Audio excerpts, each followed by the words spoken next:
here and you're wanting to know about an Instagram class and you're like, why is this girl talking about branding? Because your brand is your foundation. It teaches you what type of images you should share. It teaches you what kind of content you should share. It teaches you what kind of words that you should put attached to the images. So if you came in here wanting to Instagram tips and tricks and chips, I just had some guacamole. My breath is on hum, I'm not gonna lie. If you guys want that, that's coming. But I'm here to tell you that that is 10%, and we need the 90%. I'm going to focus on the 90%. If you're kind of just like the 90% ain't my thing, that's okay. Instagram, focus, email, and then you'll get to the end. But I'm telling you that it's a pyramid. The top of the Instagram pyramid are the photos. Everything down below it is the hard work, the hustle, and the intentionality. So let's kind of go through that. Now, I'm going to talk to you about what you can expect today. So if you are note takers, there are going to be 5 sections to this presentation / conversation. We are going to define what a brand is. We are going to define what your brand does. We are going to outline your competitive advantages. We are going to define your target audience. And we are going to have actionable steps that you can use to grow your Instagram following.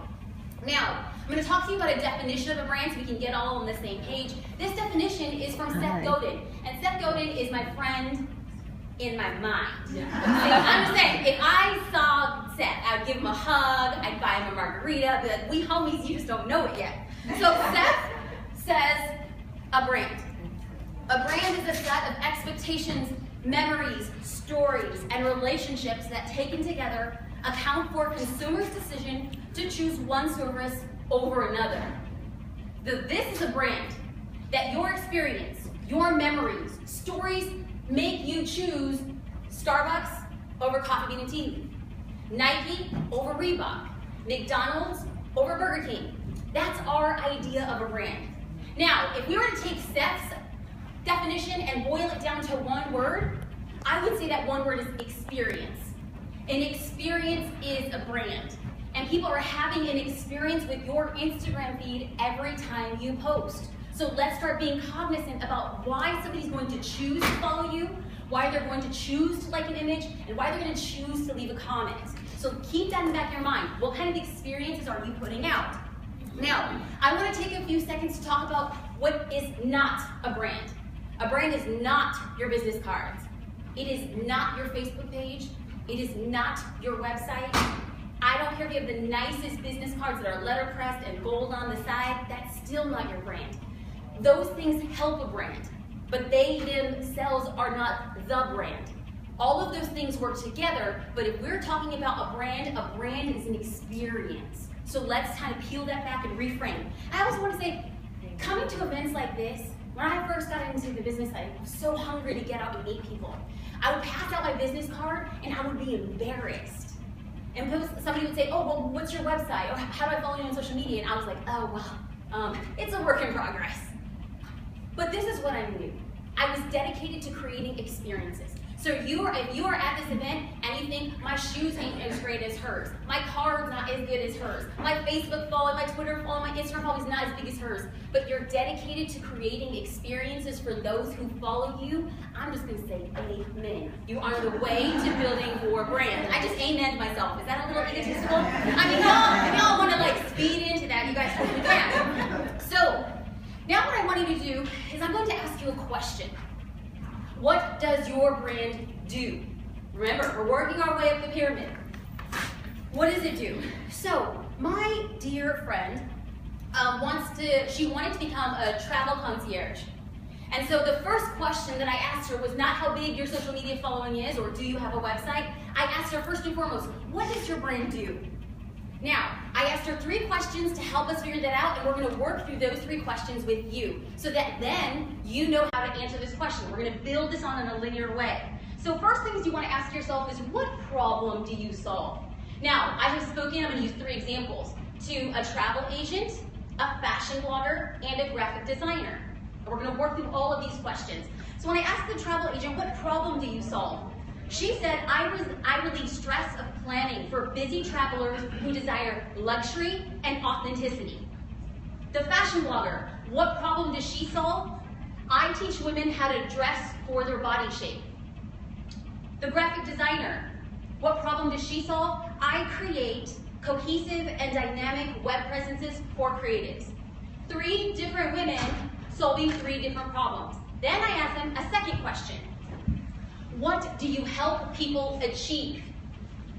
The travel agent said, I help people achieve planning the trip or vacation of their dreams.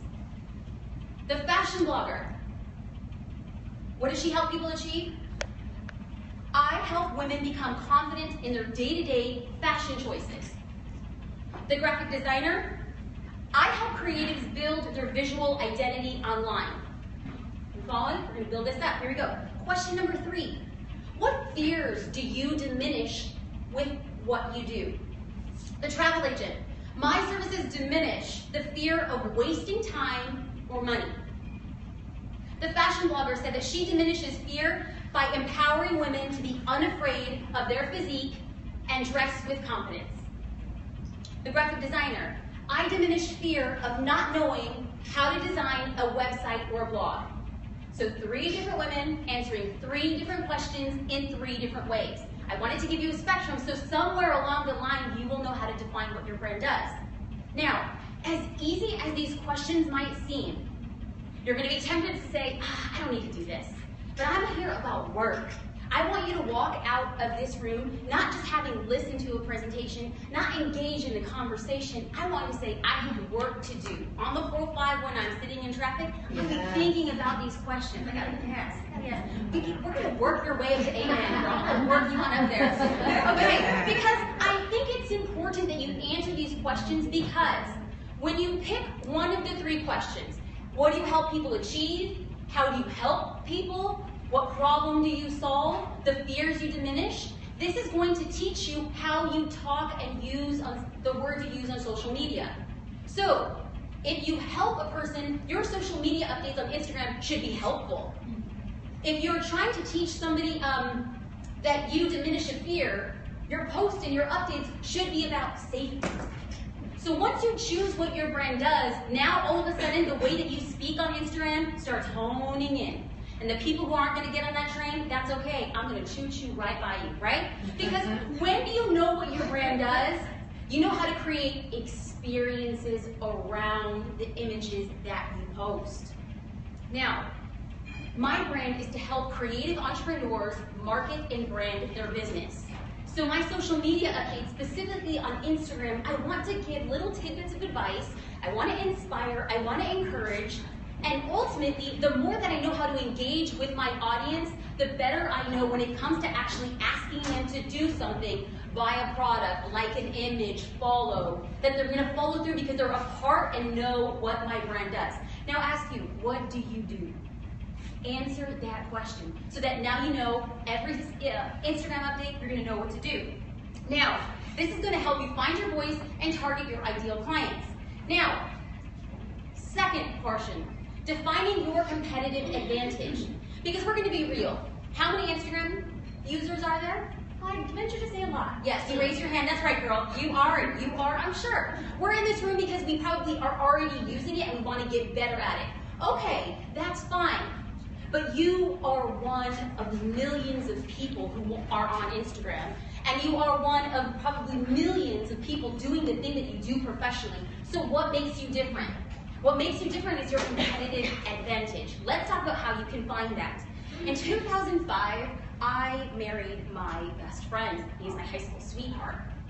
But prior to getting to that point, I was at UCLA Law School. I had to work very hard to get there. I got an academic scholarship, and my daddy's whole church, the whole body threw a big party and said, she's going to law school. And I was like, yeah, I'm going to law school. Yeah.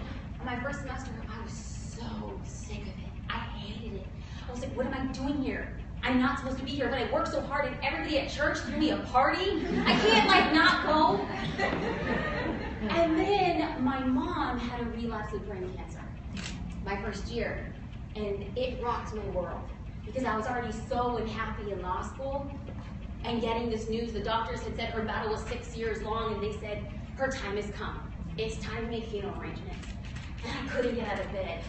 But I got up and I walked into the dean's office and I said, I need to leave. I need to be with my mom. And they gave me 3 years to go back and get my scholarships. So I called my boyfriend and I said, I just left law school. And he said, great, do you want to go get dinner? I was like, no, I just left. And he's like, did you talk to anybody about this? And I said, no, but I know I need to be with my mom. And part of my scholarship was living on campus, and if I wasn't a student, I couldn't live on campus, so what do you do when you're trying to find a studio in LA? You pack up your stuff and you move home. So I pull up and it's dark and it's late, and I climb upstairs and my mom's in her bed, and I give her a kiss, and I'll never forget that she smelled of eucalyptus and Pond's face cream. And I gave her a kiss, and I thought to myself, I just made the best decisions ever. And then that night I went downstairs, I climbed into my bed. The next morning I woke up and my eyes see an NSYNC poster on the wall and a cheerleading uniform in my closet, and I thought to myself, I just made the worst decision of my life. But was this what I knew? My boyfriend, we had been dating 8.5 years. He proposed, and because he knew I wanted my mom at the wedding. And against all odds, the doctor said she will not be able to go to your wedding. There was only 20 of us. We got married. 3 months later, we got married in Hawaii. And they said she won't be able to go with you. And I said, I believe. You want to know why? Because my dad's a pastor in East LA. And people in East LA, they pray. That's it. She's going to get on that thing. And she's going to go. And against all odds, my mother walked me down the aisle with my father. And on that day, I knew my life was going to change. I didn't know how, but I thought to myself, I was 25 years old, and she was 50, and I thought to myself, if I die in 25 years, I don't want to die a lawyer. A couple months later, I'm sitting at my dining room table with my husband, and I'm crying because I had a letter from UCLA, and they said, it's time to come back and get your scholarship. And I said, I'm so miserable there. I hate it. And he said, if you could do one thing for the rest of your life, what would it be? I said, I'm going to be a photographer. And he's like, you don't even own a camera. I know, but if I owned a camera, I'm telling you, I could run a business. Now, you're hearing this, and you might think to yourself, this is the craziest thing I've ever heard. And any normal person would agree with you, but not my husband. My husband said something that changed my life, and this is what I tell people day in, day out. He said, I would rather see you do something you love. Oh, man. I was trying to go in for that slang thing. I'd rather see you fail at doing something you love than succeed at something you hate. Amen. Let's try to do that. Yes, and I'm telling you today, I would rather see you fail at something you love than succeed at something you hate, because guess what? Pursue what you love, fail at it, and your backup plan is a good one. Move forward.